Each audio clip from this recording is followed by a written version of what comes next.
Cyberstalking is one of those things that we all kind of engage in. Like, we know we shouldn't, but... Give in to your desire.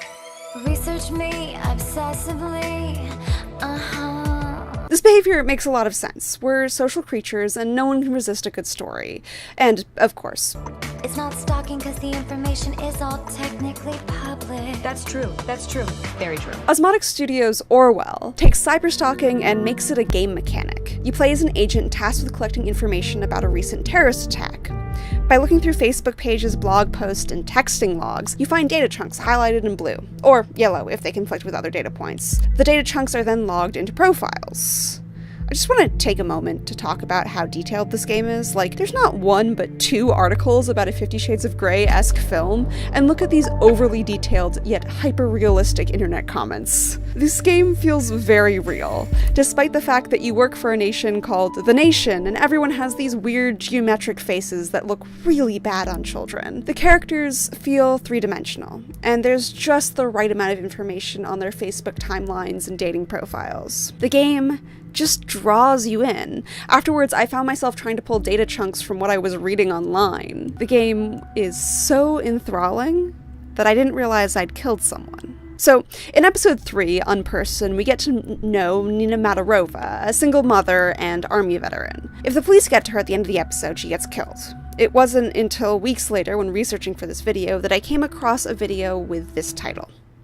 And it occurred to me that I could have saved her. In fact, I had felt proud up until that point that I had figured out her real address based on things she said in her dating messages. So I went back and tried to save her, only to have her be killed again, and this time in front of her son, because even though I gave the wrong address, I still told them she had a gun. So, why did I comply? The game functions as a Milgram experiment. The Milgram experiment, if you're unfamiliar, was a psychological experiment conducted by Stanley Milgram in the 1960s.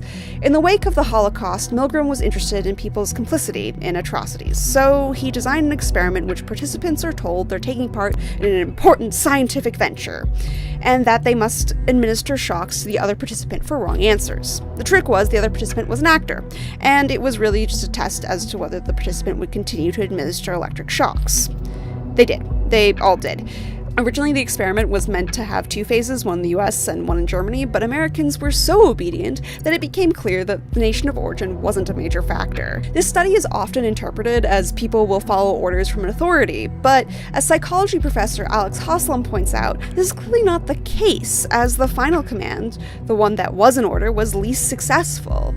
No, instead, positioning the participant as part of a larger cause and is on the same side as the scientist is what led to their obedience.